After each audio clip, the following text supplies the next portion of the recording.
Assalamualaikum warahmatullahi wabarakatuh. Selamat pagi dan salam sejahtera untuk kita semua.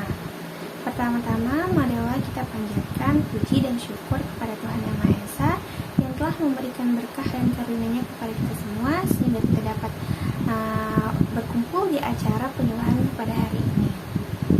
Sebelumnya, perkenalkan, nama saya Zian Khairunayla dan saya hormati Ibu Perla SPD MPD selaku dosen pembimbing dan para hadirin semuanya yang berbahagia. Kemudian pada hari ini tanggal 8 Oktober 2021 kita dapat menyaksikan acara penyuluhan yang berjudul Pelayanan Kesehatan Peran Perawat Profesional oleh mahasiswi Universitas Aisyah Bandung. Sebelumnya saya akan membacakan susunan acara pada hari ini. Yang pertama ada pembukaan, yang kedua ada pembacaan materi yang akan dipimpin oleh moderator, dan yang terakhir adalah sesi tanya jawab. Untuk mempersingkat waktu, marilah kita mulai. Kepada moderator dipersilakan. Assalamualaikum warahmatullahi wabarakatuh. Selamat pagi semuanya. Terima kasih kepada MC atas pembukaannya.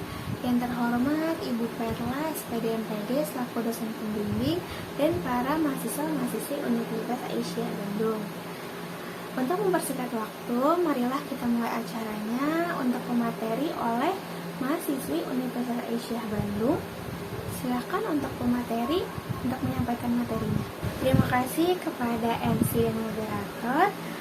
Sebelumnya perkenalkan, nama saya Sabina Anabila dan yang saya hormati Ibu Perla SPD MPD selaku dosen pembimbing dan para hadirin semua yang telah hadir. Pada hari ini saya akan membawakan materi tentang peran perawat profesional. Yang perlu kita ketahui, apa sih peran perawat profesional itu? Perawat diemban sebagai perawat profesional adalah care. Apa itu care?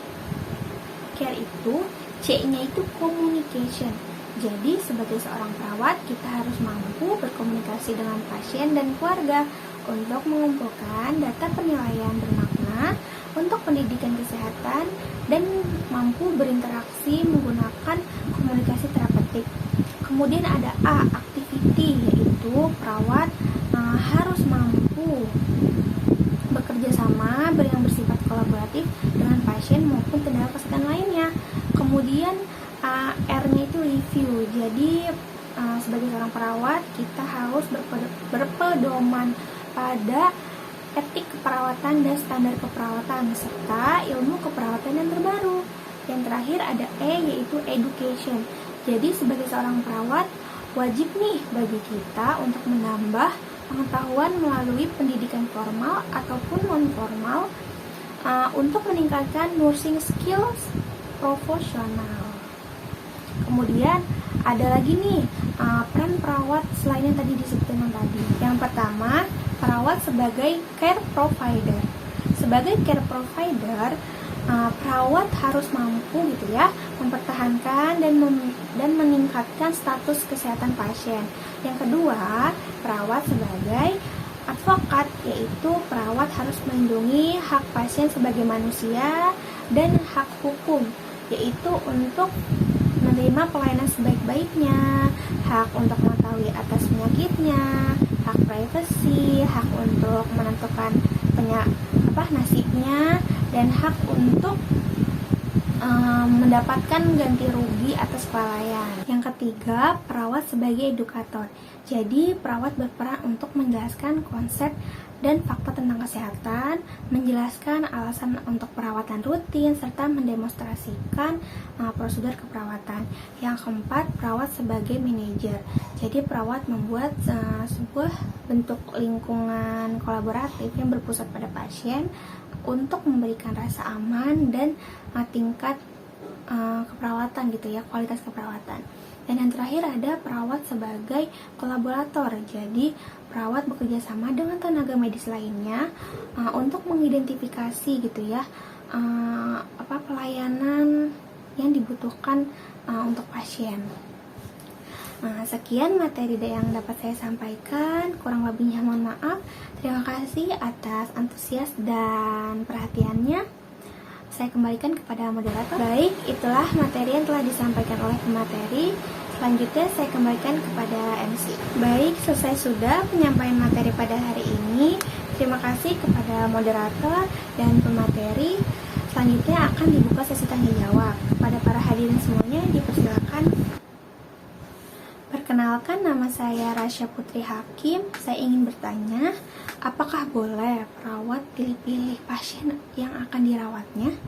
Terima kasih kepada Teh Rasya Putri Hakim atas pertanyaannya.